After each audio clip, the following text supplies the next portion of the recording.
It's 12 o'clock in Frisco, Texas, and it's time for Smoker Broker Radio with Robert Mech, a.k.a. the Smoker Broker. Robert is the owner of Small World Realty and has employed hundreds of real estate agents in his 17-year career.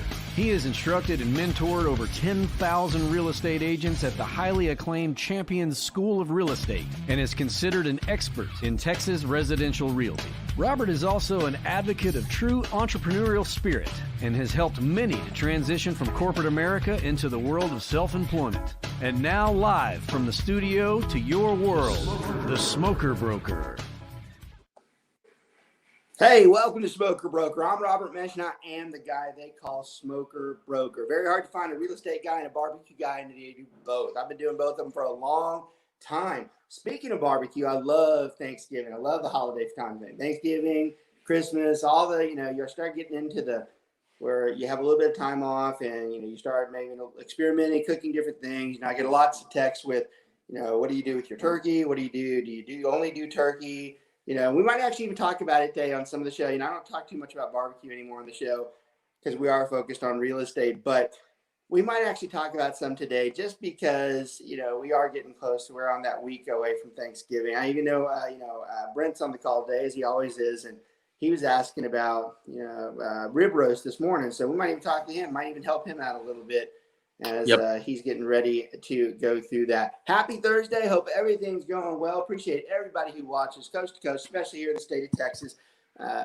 Continue to appreciate all the views that we get. We're definitely averaging close to 700 to 1,000 views the last few shows, and that is so greatly appreciated when we're trying to build a base of people that watch the show on a weekly basis, and it's helpful to them. And that's what we see when we see that many views. We saw a lot of attention on our episode about not quitting. As you get towards the end of the year as a real estate agent, we've had a lot of people take us up on, hey, we have that problem too. We want to share the video. We want them to watch it. So I appreciate everybody who watched through that, because that is a good one and it's relevant to this time of the year. So appreciate all the shows. Hey, Brent, before I forget, I don't think I have our new sponsors stuff in front of me. So when we get to the sponsor, I want you to do that. That's great. Our new sponsor just sent me a couple of days ago. So I'm sitting there and I've got all my stuff down, and I always have my normal script. No, that's my fault. I don't have the new sponsor stuff. All right. So when we get to that, don't let me forget that you do that for me. So that'll help me out.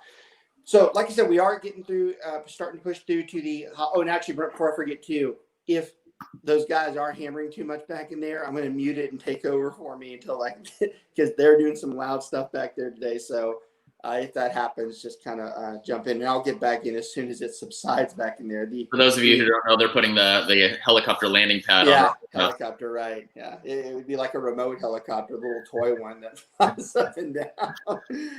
So we are trying to build a studio, though, so we finally don't have to deal with interruptions when we are doing this stuff from home. But anyways, keep that in mind as we do that. So like I said, we are going through the holidays right now, special time frames as we are continuing to get rid of this most horrific year, not for real estate purposes, but in general, just a terrible year, and trying to get past it. It is very hard to be having the holiday discussion. The last few weeks, there's been a lot of up in the air talks about what are we going to do.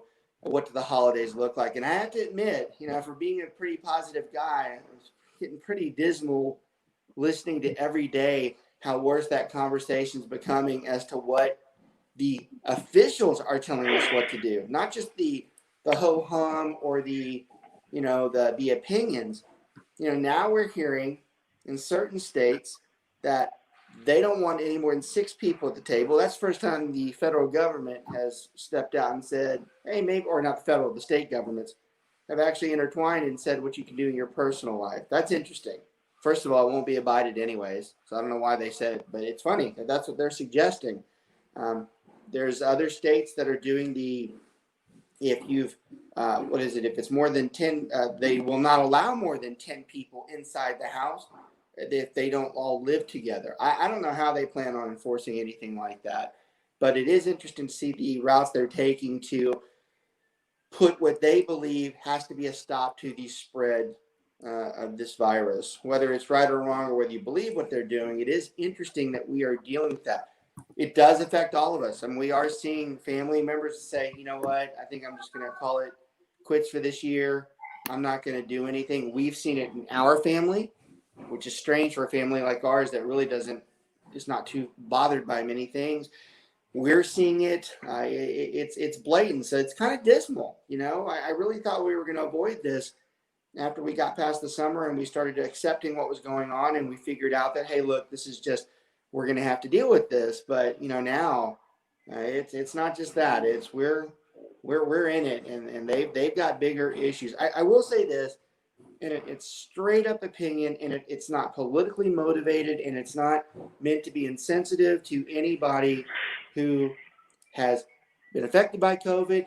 Their family's been affected by COVID, death by COVID. We've had it. We've had close friends that have had it. We've had close friends that have had relatives that passed. There is nobody that's more sorrowful right now than me when it comes to what COVID has done. But I do mean, with that same comment, this stuff about continuing to marvel at the number of 250,000 people, in no shape or form, believe me, I get that number is horrible, and we should have never even been anything close to that. But don't ever forget, that many people probably died last night of heart attacks. That many people right now are fighting cancer and die past cancer. Those numbers are well past a 250,000 count. So, I'm not demeaning any of those numbers at all, but to sit there and make the American public be in fear by constantly throwing that number out there and saying that it's going to get worse, it always is worse for us. We always have health issues of this magnitude, and it doesn't mean that COVID's a new thing that's come in, and it does affect certain people differently. But God, to sit there and constantly tell people that the world's ending, it's hard. It's very hard to accept, because look, no matter what your opinion is on how COVID health-wise is affected or how we have to handle it, there's the other side of it too. The economic side of it is just as dangerous. Maybe in fact, more. I could argue that it might be more dangerous for some people, because their health is much more affected by what happens financially to them, by the things we just mentioned, going back into health, other health issues, stress levels, heart attack, all that type of stuff. It's not just one-sided.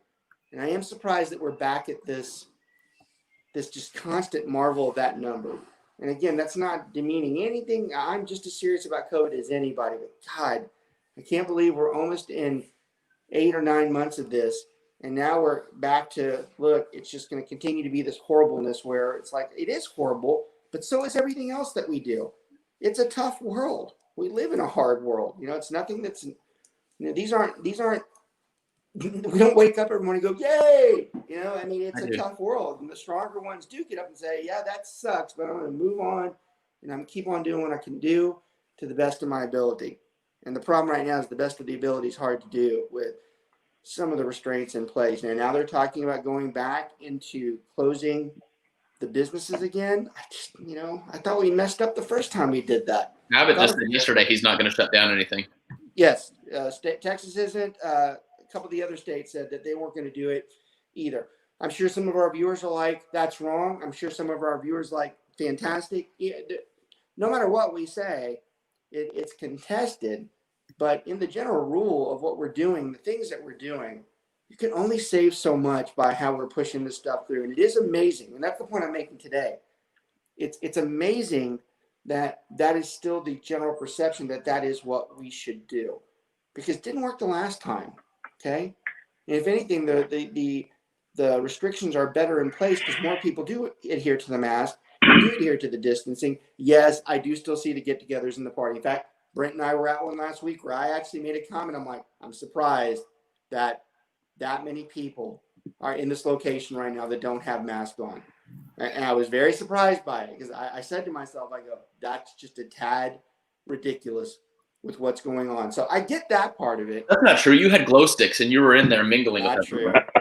It's completely not true. I was like on the far opposite side of where that was. So it's out there. We're continuing to deal with it. I continue to preach the same thing. You should adhere by the rules, keep distant from anybody, try not to be in massively large groups, but I tell you, I was in the beginning, and I'm still an advocate against it. It's my show, so I can say what I want, my opinion, even if it kind of rubs some people the wrong way. But this shutting down, I don't think that's going to solve anything. I don't.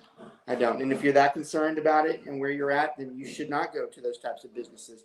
If you feel like you're susceptible or it's going to be a hardship on anybody, or that you have family members who are at risk. So I had a really longtime friend that I saw last week. And that'll show you how far my range is with this. He had his mother-in-law is at risk, very bad cancer, lots of chemotherapy right now. It's very, very high risk.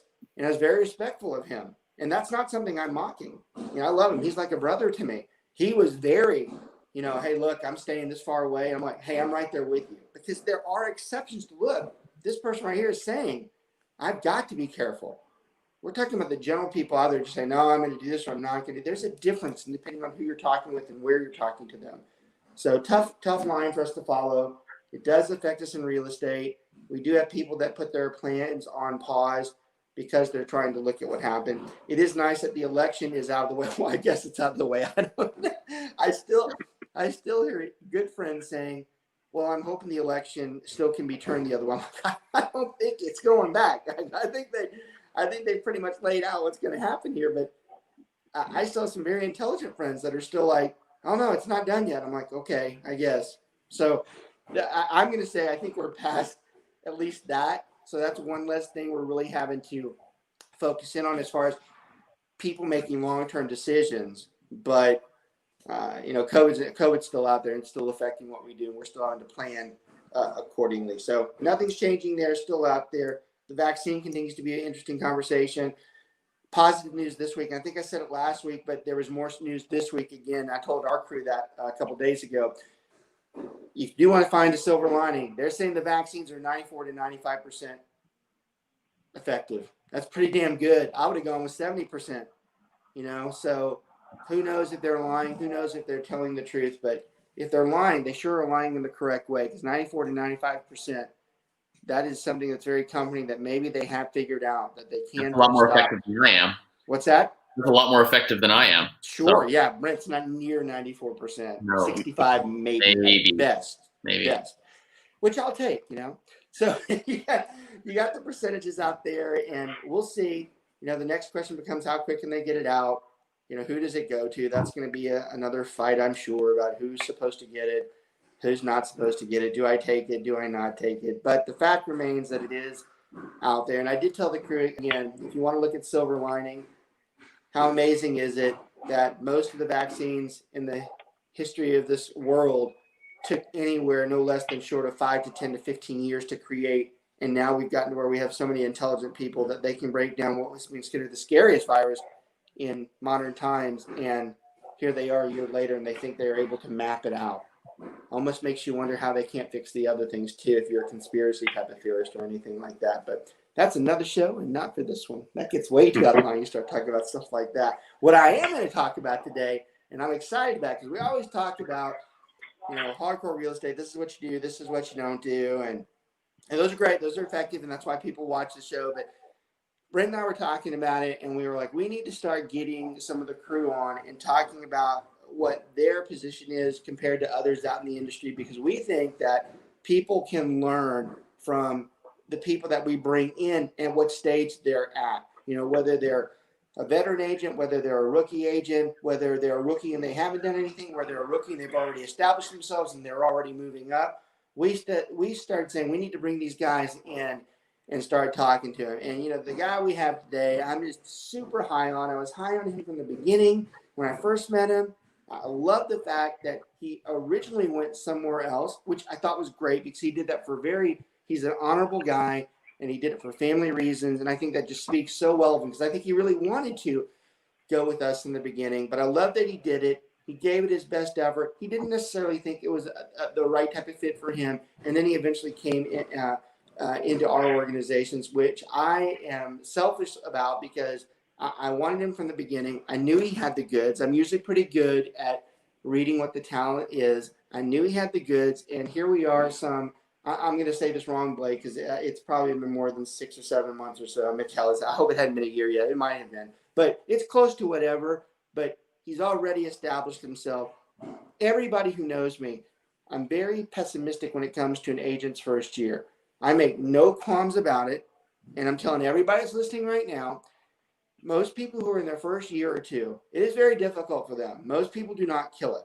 All right? Most people barely sell 4 or 5 houses, and their pipeline isn't that much better until another 2 or 3 years out. I am very, historically, I tell every single agent that, because 99% of them follow that track, except that guy, because he has already developed those sales well beyond what Brent and I already did in that short time.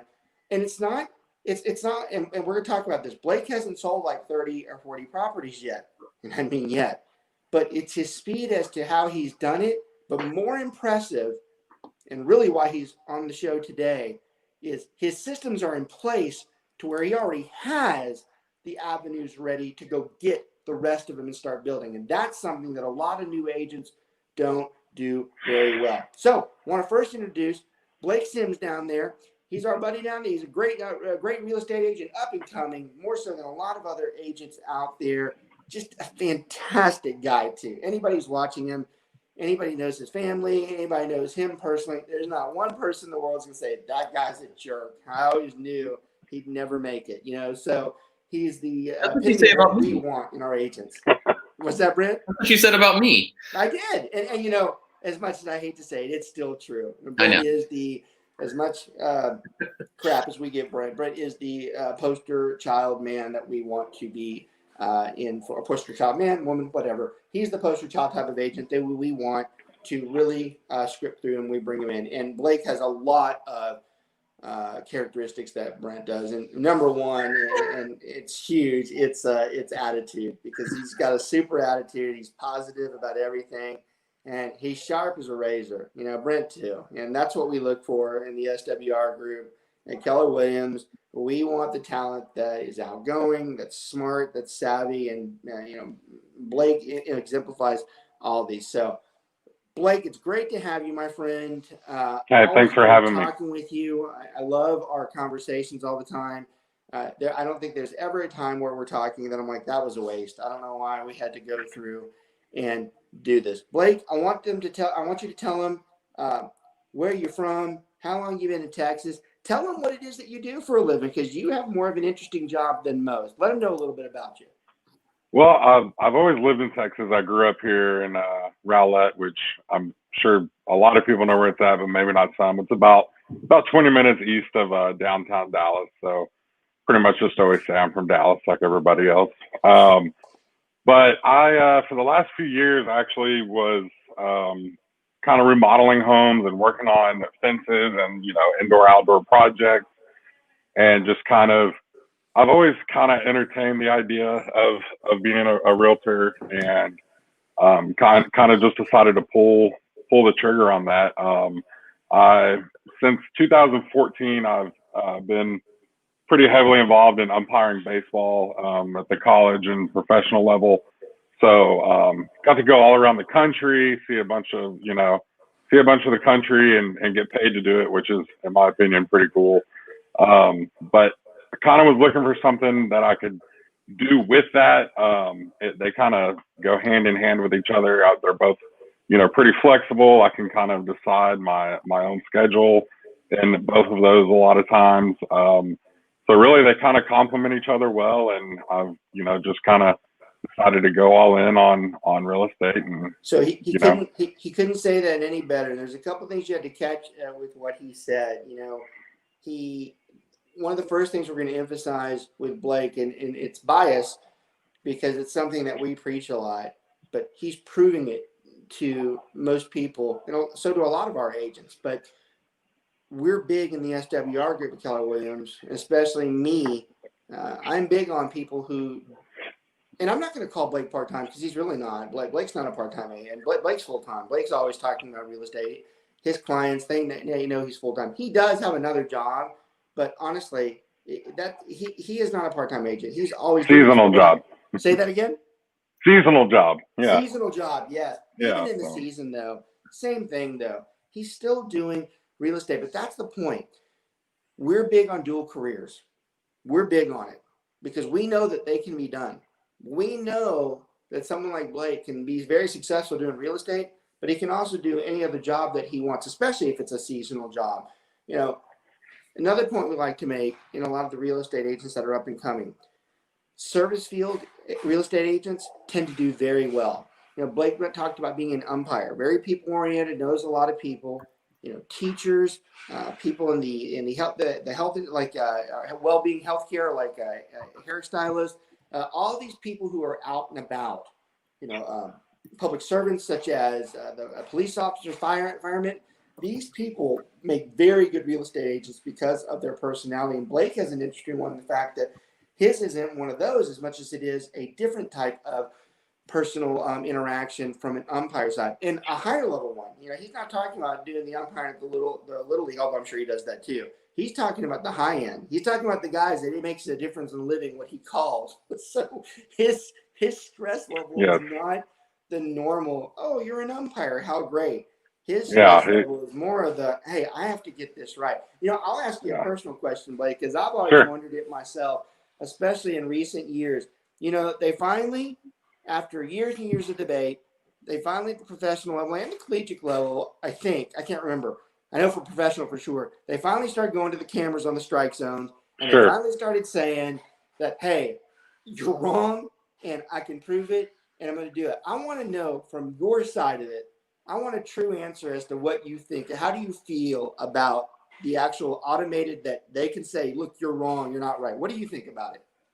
Hey, let them do it. If they want to argue with the computer, like that's on them. Like it takes the argument out of the game. But no, I think they've made some good changes. I think they tested the strike zone thing in an independent league, which actually I've worked for that league before, and I think people saw from just the videos that it was really not as successful as they were thinking it was going to be. Yeah. So.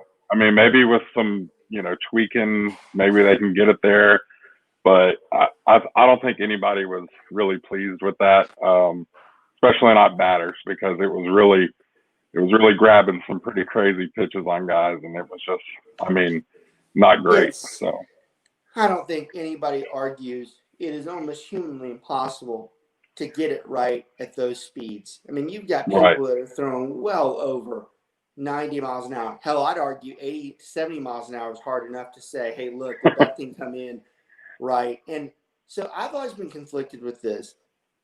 I'm of the opinion that, like, well, look, if it does it right, it does it right. That's the way it's supposed to be. But then you start changing the history of the game that, well, it hasn't been like that the entire time. So what do we do with, greats like Pete Rose, who literally hit everything in their sight? How much better is Pete if the strike zones were more accurate? How many walks or does he not have, or does he have? You start taking away from a little bit of the game, and I just don't know how far we go technology-wise. Now, am I of the opinion on blatant misses, like where you're like, man, I don't know what you were looking at, but that thing almost hit him in the head?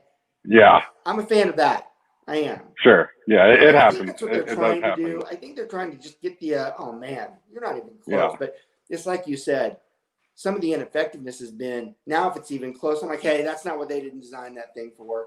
That wasn't designed to start questioning every time the ball's coming in at 95 miles an hour. I mean, how is he always going to have it right on the money? So that's interesting. I knew you'd say that too. I knew you'd have the gracious, hey, look, let them do what they want. That's fine. I want to get it right too. But I was from a true umpire standpoint, how they felt about that. That's definitely every umpire's goal is to just, get it right. Like, there's been definite times where, I kicked a call and got with my partners and, I was just like, hey, tell me what you got. If I'm wrong, I'm wrong. Like, let's fix this. Absolutely. Like, I mean, I don't care. That's no different in the business that we do. I don't want somebody, if I got it wrong, tell me. Absolutely. I don't continue to do it wrong. And I've got no pride in me. If someone says you did it wrong, I'm like, hey, if you're right, good. Fine by me. Yeah. Yeah. I'm going to get booed. I get booed either way. So it doesn't matter really, Someone's going to boo me no matter what the call is. I learned that pretty early. So there are some people in my lives that they think that I don't necessarily want to be told wrong, or they think that I have an attitude that I don't like being addressed as wrong. You're full of it. I'm the first one right now. Look, if I'm wrong, I'm telling you. I want to know. I don't want to look like the idiot out there that, doesn't have it right. Now, I will tell you, I do strive to make sure I'm not wrong. Yes. It does irritate some of those people that I try very hard not to be. But, man, if I'm wrong, and that's why I love having these conversations, because they do relate to industry. Those of you who think we're just babbling about, baseball in general, that's not true, because these same mentalities fall into the day-to-day business. It's just like when we get into a tiff with another real estate agent. Some people think that we're out there just trying to be nasty or arguing. I'm trying to get it right. I don't care what happens with it. I just want to make sure that we're right. Which one was, I want to make sure it's right. So if I'm arguing with you, I'm not trying to say I know it's me. I'm saying, do we have it right? I go, don't take this as a negative. We got to make it right. So I love how you talk about your calls when you go over there. I'm like, hey, man, did I miss it or what? Yeah. I don't care if I did. I just want to make sure that we get the thing right in the end. And I think if everybody had that mentality, we'd be a lot better off in a lot of things that we do and execute. So it does matter. It does relate to how we do business. So Blake talked about how he got into it. He kind of just mentioned more, hey, look, I wanted to have something else. I want to have something else out there. Brent and I are huge on backup plans. And Brent and I, not backup, multiple income streams. Brent and I are huge on multiple income streams. I tell a lot of people this, and it's a very, very true statement.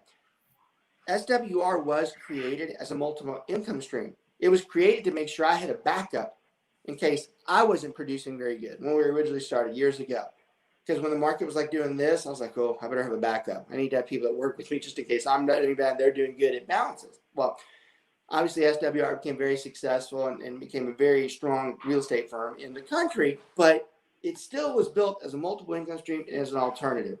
And Blake is no different than anybody else who's entrepreneurial and motivated.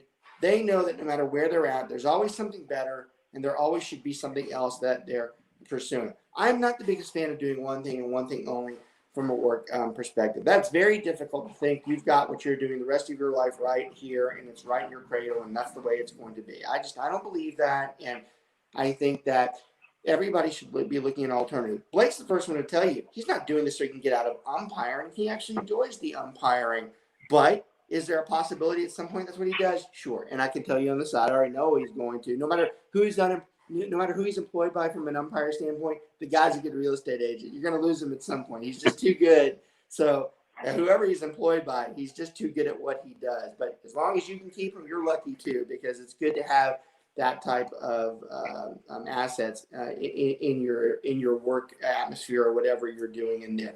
Brent, let's ask him. Let's talk to him about some questions you have for him. Kind of hitting I struggle calling Blake new, because I think that's insulting to him and what he's already done. Just so anybody out there that watches knows, our guys, they go through long, intensive conversations with us as they get up and going. They don't just do this on their own. They don't draft their contracts on their own. They don't analyze it on their own. We let them do it, but we'll go in there and say, that is not how you're supposed to do that. Of course, if you have more business, you're spending more time with someone like me or Brent and us pointing out. And that's obviously what we've had with Blake.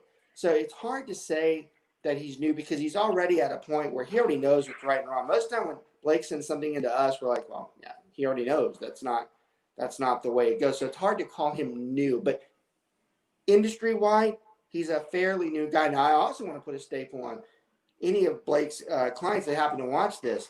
Don't ever mistake the fact that he's only done this for a little while, or that we're even put him in that rookie phase or whatever.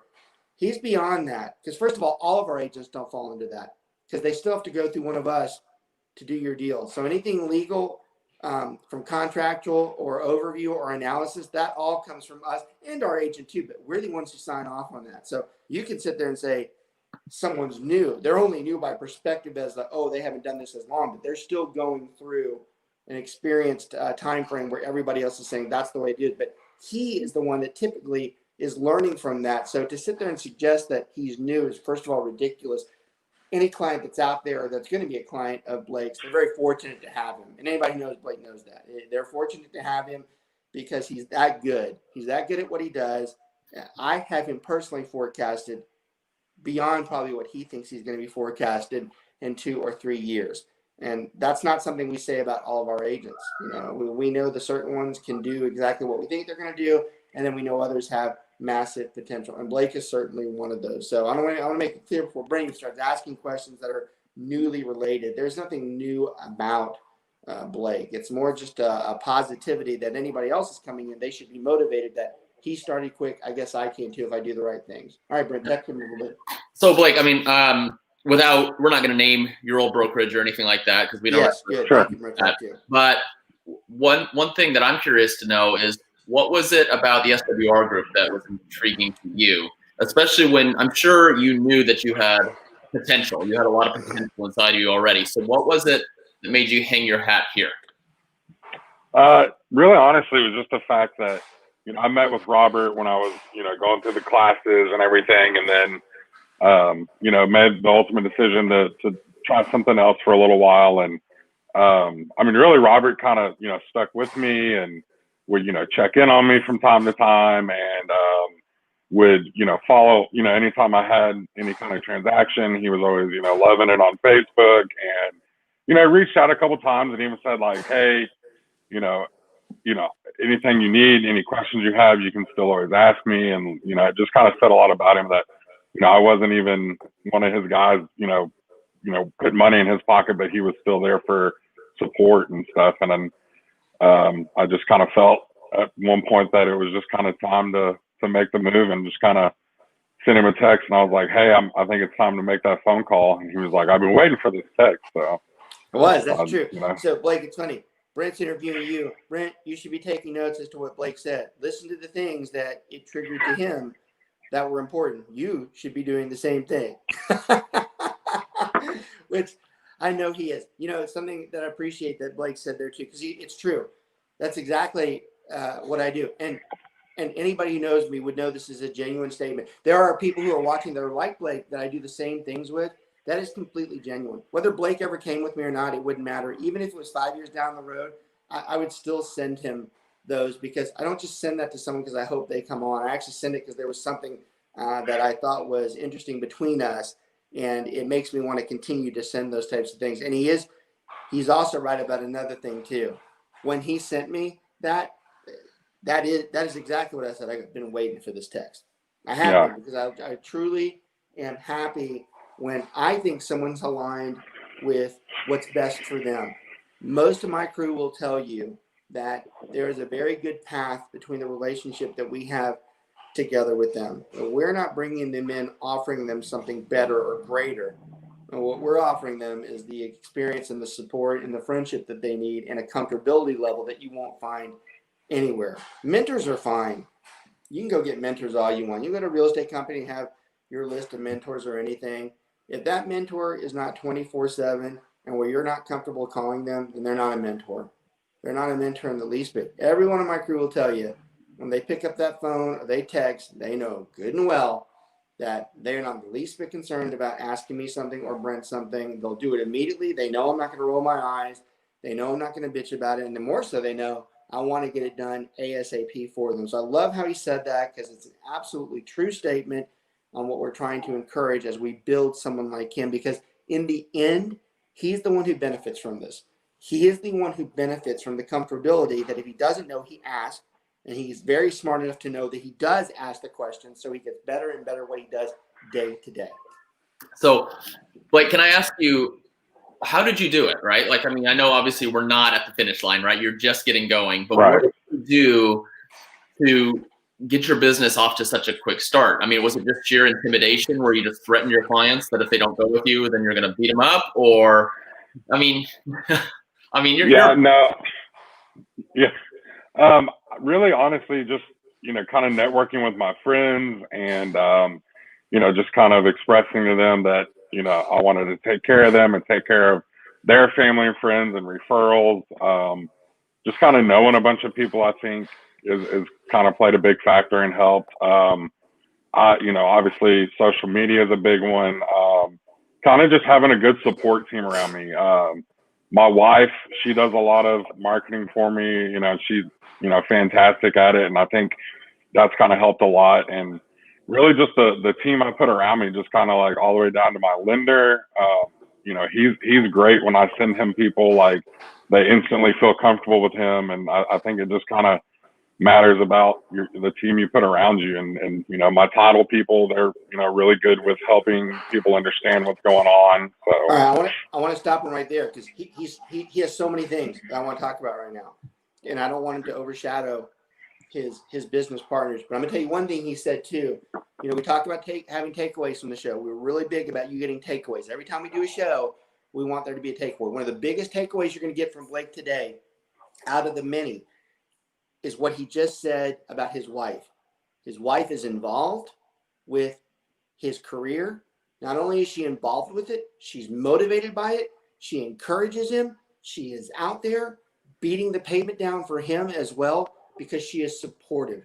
And I'm going to tell you, the good ones, they have to have that type of partner with them that is able to do that with them. Because if they don't, they're always going to be here. If you want to look at it from a common sense standpoint, if the other spouse isn't involved, then that's 50% less of what they should have, because that's 50% less of another person who's not helping them. All right.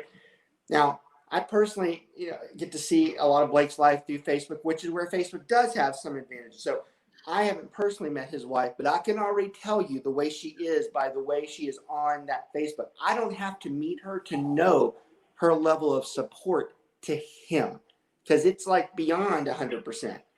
Yeah, probably like it 1,000%, because she's constantly preaching with him. She's constantly showing, and it's the messages that she focuses in on. She doesn't just do it all the time. She focuses in on the ones that she's like, hey, look, that's important. And she pushes it out. And I guarantee you there's no shortage of people who know her that now know Blake and that would use Blake because of it. That's a huge takeaway from today. Whether you're new or a veteran agent, but especially a new one, your spouses, your business partners, your close friends, they have to be involved and as motivated as you are, because those are potential avenues for you to continue to do better. And then he opened up a whole nother where he started talking about his lender, his title company. Do you know how few people in the industry that are less than a year or two have that talk like that actually say, well, I have a title person or I have a lender? My guys alone are not that good at it. My guys alone are not that good. They go with the people I tell them to, but they don't refer to it like that. He's referring it to like that because he already has a plan in place. He already knows who he goes to. He already knows the one person he goes to for that, or the other person that he goes to for that. Those are other takeaways for a new agent watching the show today. He already has people set in place. He's not waiting for those to happen. He's already established them. I love that. Love that. Brent? Yeah, I mean, and what you said about having a spouse that's supportive is so true. I mean, I know Blake's wife's down at the Mercedes dealership right now, so that's why she's putting in the work to make sure she can get that class. I was just about to say we should have done this show after Christmas. She's gonna be looking for some more boxes under the tree now. Blake, what do you prefer more? Do you like listings, or do you like working with buyers more, or do you have? I kind of like them both. They both really have their fun parts about them. I like going out and looking at houses. So I think having buyers is fun.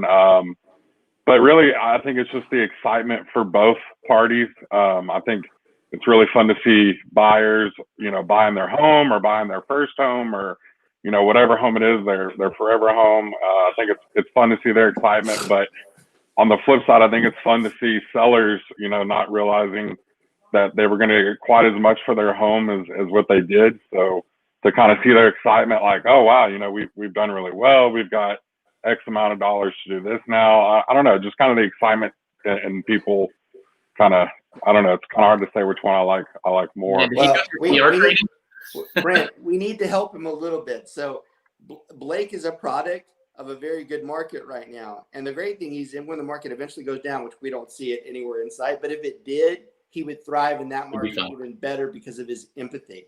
But what makes me laugh about Blake, and it does show why he is still on the show today for new stuff, the listings. I love how you take the positive side of that. How great it is to see somebody's face when they're going to make what they're going to make.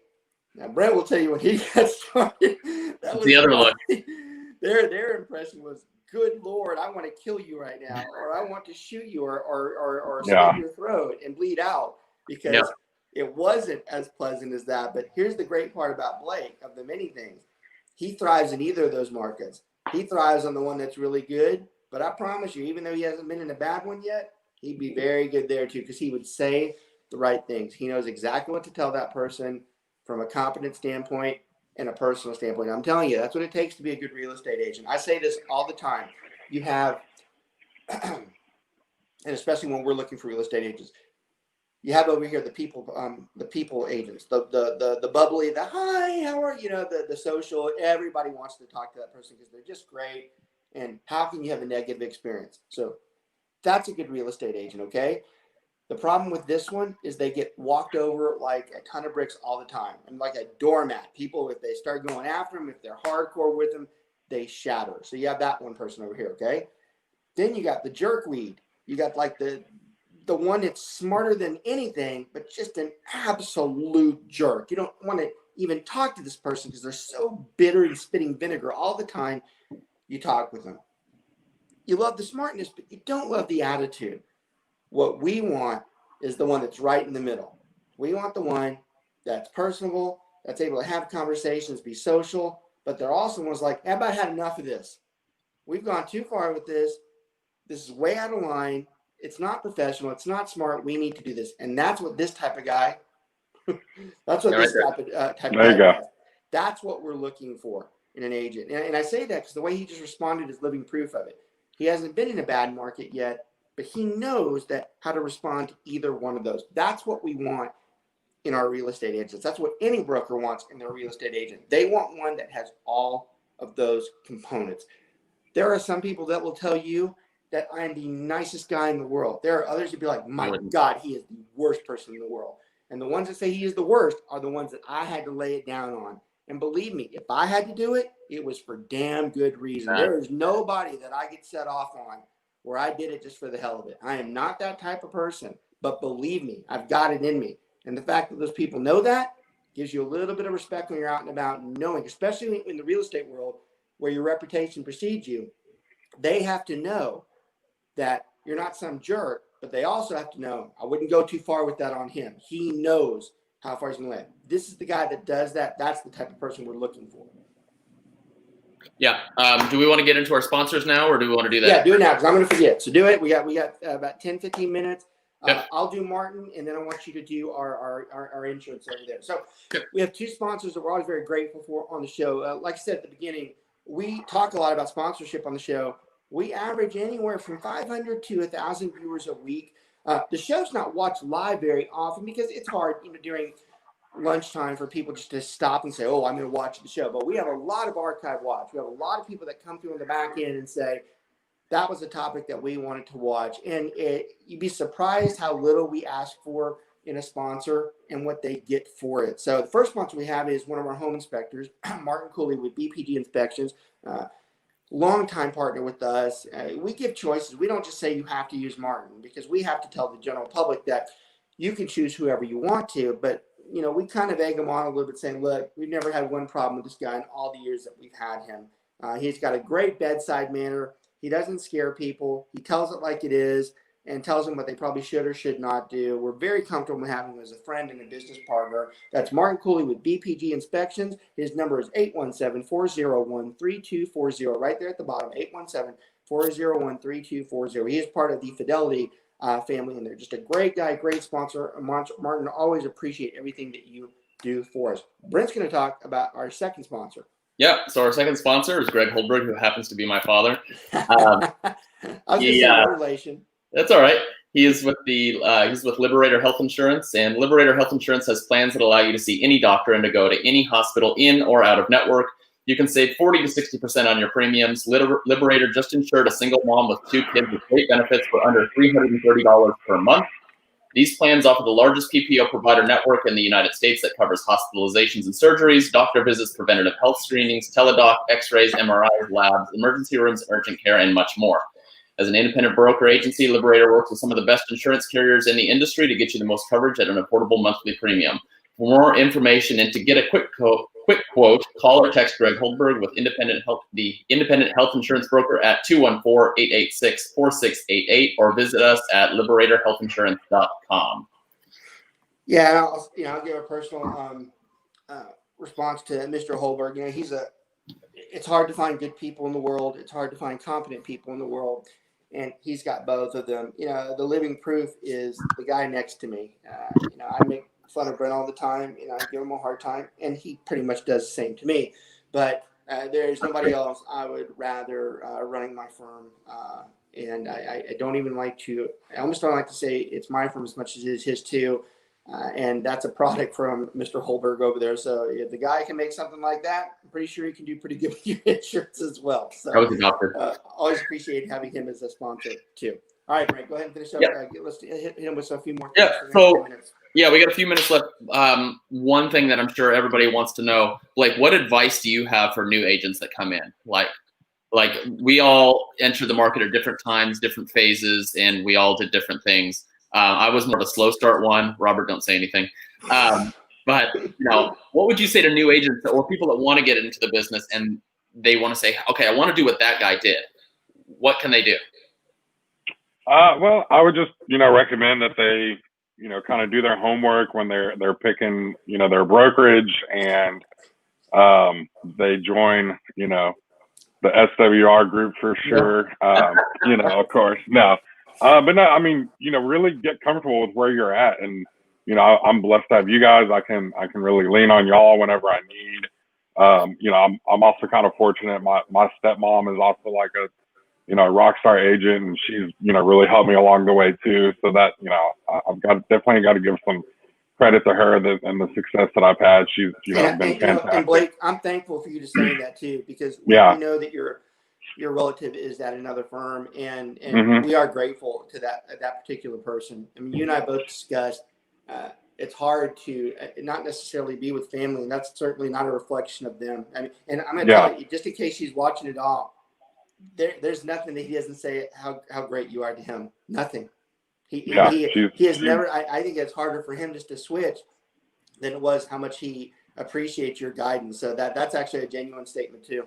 Yeah, she was great in the start and still is. I mean, I still ask her stuff all the time. So that's kind of been a little bit of luck that I've had there. So, but yeah, I would just recommend to really pick where you're going smartly and kind of do your research and your homework and be comfortable with it. So. Yeah, I like that answer. I like it's very nonchalant, and then there's a lot of truth to the comfortability. I think some people make too much. They put too much stock in the I'm going to get this, I'm going to get that. You can get this and get that. If you don't execute it, you don't have the people that'll help you get there. It means nothing at all. So I like comfortable is a very good word. Comfortable is a very good word. I mean, so look at Blake. Look at me. Look how we are right now. We don't have to have our suits on. We don't care whether we have our suits on. It doesn't reflect on the business that we do.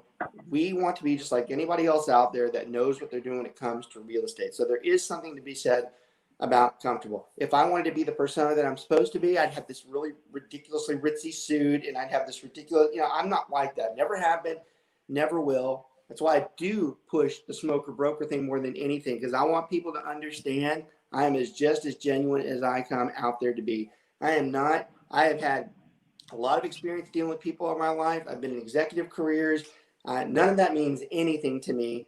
I'm no different than anybody else, and I like it to be that way because I want it to be comfortable. I want them to go somewhere where they know they can get the answers and that they're thankful they can get those answers, and they're not scared about getting those answers. And that's why I love it. And that is why that smoker broker name is held very strong. It's not the fact that we just like it, even though it has a nice ring to it. We like it more the fact that it really does breed what we're trying to push here, and that is comfortability. So I loved how he said that. Love that comment. So Blake, I have a question for you, and it's important to me. So, and maybe Robert and I need to come up with a different term aside part-time, because part-time kind of connotates that you're only spending a little bit of time. But what we mean when we say part-time is if you have another form of income besides real estate. And right. For a bunch of agents that are part-time, roughly how many hours a week do you think you actually spend doing? So wait, I want to answer the term, and then I want him to answer what you just said. Because the term, Keller actually does a really good job with that. They're the ones who corrected me on that. And I am bad about still saying part-time. The term is dual career. It's dual career, okay? Because it really is. And if you wanted to add something else, it would be dual. I guess the word we need to look for, Brent, is what is not career, but there's something else. Dual like there's another business that they run, or they take care of. There's got to be something that's a dual whatever. That's the term that we need to use. It's right. It's really not part-time. And most people who have ever heard me before know I would argue, especially being considered the expert in part-time real estate, I would argue that it's not so much whether there's a part-time agent. My argue is, where's the full-time agent? Mm-hmm. There's a select few that work 50 or 60 hours a week. The majority of them out there do not work a 40-hour week, yet they would say they're full-time. So it really becomes, it's a dual functioning agent is probably a good word for it. Now I want him to answer, what is it that you feel, how many hours do you have to put in? Even if you had to really massively volume, how far do you really think you have to work 40 or so hours? I would say yes. I think, I mean, yes and no. I mean, it kind of comes and goes. I mean, you might sit down and work for, 2 or 3 hours and then stop for 2 or 3 hours and then work 2 or 3 hours. It just, kind of depends on when you get phone calls and texts from people. I mean, So Blake, you said something else I want to expand on there too, because I think you're answering in the way that I'm wanting you to, but it's a little different on your perspective. So let me correct something that I say. I tell everybody all the time, I only feel like I work 20 hours a week. Now, the fact is I work 80 hours a week, but it's what I view as work. There's plenty of times that I'm sitting there with the kids and handling some pretty bad issues, but I've done it for so long, I don't care. That doesn't bother me. And I enjoy doing it. So for me, unless I actually have to get dressed up and go somewhere, to me, that's work. But this type of stuff, when I'm doing the deals and all that, that's not work. Mm-hmm. So I love that you said that, because you're right. The hours probably are put in, but it's not the hours where you have to be somewhere at the exact same time all the time. Yeah, face-to-face hours are pretty low. Yeah, like when you're out. But, I mean, it kind of, to me, almost never 100% stops. I mean, I can go out and do whatever I want. And, I might have to, pull over and send an email real quick, 5-10 minutes, or, take a phone call, or, have like a little 10-minute text conversation. So, but yeah, you're right. I mean, the actual, like, I've got to be here for, 5 hours. Like, that's just not really that, it's pretty non-existent. So anybody who's out there who's on the fence about agents, I'm going to tell everybody who's watching today that if they've got someone in their pipeline and they got them on the fence, you should tell them to watch this. You should tell them to watch this, because what he just said is a very true statement. It's not what you think. It's not the hours that you think. It's the flexibility. It is no doubt the greatest career to have with the greatest income potential, where you do not have to work X amount of hours to make that successful goal. It can be done. It's done all the time, even to do some of the highest volume agents. This is not some MLM. This is not some direct marketing push or whatever. This is a legitimate fact. It is a competent business that people look up to. If you're sick of corporate, if you're sick of working another job where someone has command of you, if you're sick of somebody telling you what to do, and you want your own hour, there's no better job in the world than this. And I will argue anybody till I'm blue in the face, if they want to come up and say, I got a better job, I'm like, no, you don't. I go, because if you do this one right, you can almost do it from your home and still make 6 figures at a minimum, and then just push up. So there's a lot of truth to that. Yep, I agree. And, one thing that's a little bit tricky about real estate, like Blake was saying, is we don't have set hours, which is a blessing, but it's also can be spread out, and sometimes it'll bleed into your personal life a little bit. And that's something as agents we have to get better at, right? So, you're sitting at a restaurant and then your wife's, staring laser beams in the side of your head as you're replying to 9 text messages. But that's just kind of, it comes with the territory. So if you look at, how much we really make per hour, though, it's better than a lawyer, really, if you're actually productive. I've actually done the calculations. It is better than an attorney. Yeah. Yeah. I'm biased towards it because it's a great career. It's the best one I've had, and I feel like I'm well versed in the fields that I've been in. I've seen plenty of different career fields, and I feel like I can speak from the corporate side versus the self-employment side. And to me, it's a win for anybody out there. Everyone can do it. They might not have the skin for it as far as being tough skin, but everybody can do it if they want. It's not that hard to get into it. and it really becomes a social relationship building with the people that you know. And as long as you know what you're doing, it can really build into something special. Y'all, make no mistake about it. The next time, well, I'm not gonna say that because Blake will probably be on several times between them, but inside of the next year or two, watch when we bring Blake on. Just remember this episode and watch where he's at, and watch the fact that he's still working right now. And then you can tell me what you think about He's gonna have whether it gold works teeth, or not. golden diamond teeth next time you see him. He might. Paul Wall. Plates, Yeah. gold plates in there. Look, y'all, I want to tell everybody, I want to thank everybody for watching as well. I can't tell you how excited I was to bring Blake on. And Brent, a great suggestion that we finally step up and do this. This is probably, to me, one of the better and more personable shows, because we actually let someone come in and talk about the policies that we have in place, but how it affects them unscripted. And I loved it. So we're definitely going to be doing that again. Blake, really appreciate you. One, as just the person you are, the associate, but really the friendship more than anything. Because in the end, there's nobody who'd ever doubt. That's really more important to me than anything. Some of my top tiered agents would say that that's more concerning to me than whatever they generate. So thank you for being there. Thank you for doing the right thanks thing. for having me. Thank you for being It's the fun. agent that we want to be. Thank you for being the agent we want to be. And we'll definitely bring you back on again. Brent, thanks for your help as always, buddy. Couldn't do anything. Probably couldn't do it all without you. So thanks for all that, guys. Keep tuning in. Like I said, keep pressing the show on. Appreciate all the viewership. Y'all have a great. So I guess I just thought about this. We are not going to have a show next week for the obvious reason. It's Thanksgiving. So no show next week. It is Thanksgiving, right? Am I right? Yeah, it is. I just thought you were making me work regardless. I had to remember. Yeah, you'll be working. Yeah. I had to remember, but. Everybody have a great Thanksgiving. I know it's a tough one. I know it's probably the toughest one we've had in years, but look, make the best of it. We still can be around family. Just be smart about it. We will catch up with you the following week as we get to the end of November or early December, and we will start laying out our plans for what the new year looks like, trying to help you get ready for that. Y'all have a good one. Happy Thanksgiving. We'll see you.